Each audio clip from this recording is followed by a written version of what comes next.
friends, thanks for joining me. My last post was titled Waiting, and today's reading from the Reflections in the Rearview is an update on that. It's simply called Still Waiting. It's been 6 months since my last post. Doesn't that sound like a doomed adventure diary entry when they're about to tell you all the near-death experiences they harrowed? Sorry to disappoint, but this is not that. It's almost the opposite. My last post chronicled my adventures in a Starbucks while waiting for a friend to join me.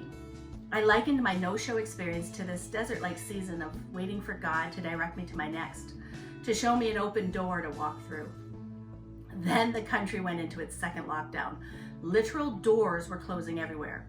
My waiting room switched locations.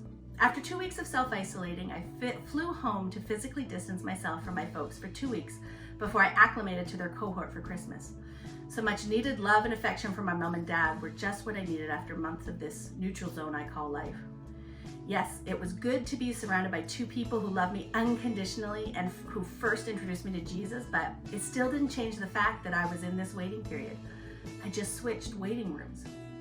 It was also the safest place for me to be when I hit that proverbial brick wall that we often do when our world comes crashing down around us. They were there to listen to remind me what God's word says, to cry with me, and when I was ready, to laugh with me. I do make it all sound so dramatic, but if you know me at all, I am dramatic. What was supposed to last weeks lasted months, and as much as I wanted to finish my waiting period there with them, I knew it was time to come home. But to what? What was waiting for me here? If you guessed my dream job, sorry friends to disappoint, we aren't at that point in the story. If you guessed more waiting, then your prize is behind door number. On my first Sunday back in church, my pastor's message about Joseph helped me get a new perspective. I know this story well. My first CD was of Joseph and the Amazing Technicolor Dreamcoat. The abbreviated version of Joe's story.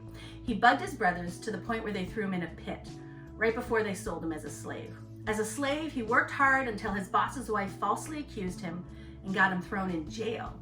In jail, he puts in his time until his cellmates have some dreams, and he tells them what they mean. One cellmate gets out of jail, and when Pharaoh has a dream he doesn't understand, Joe gets the call to leave his prison and tell Pharaoh what it means.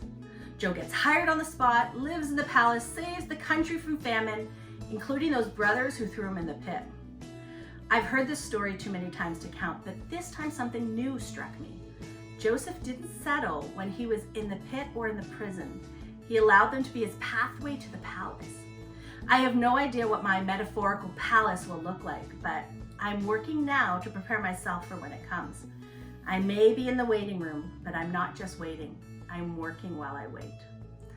Thanks for watching this week's reading of the Reflections in the Rearview. If you know someone this might encourage, feel free to pass it on to them. And if you want to subscribe so you can see the latest from me, you can do that as well. As always, feel free to reach out, and we'll see you next time. Bye.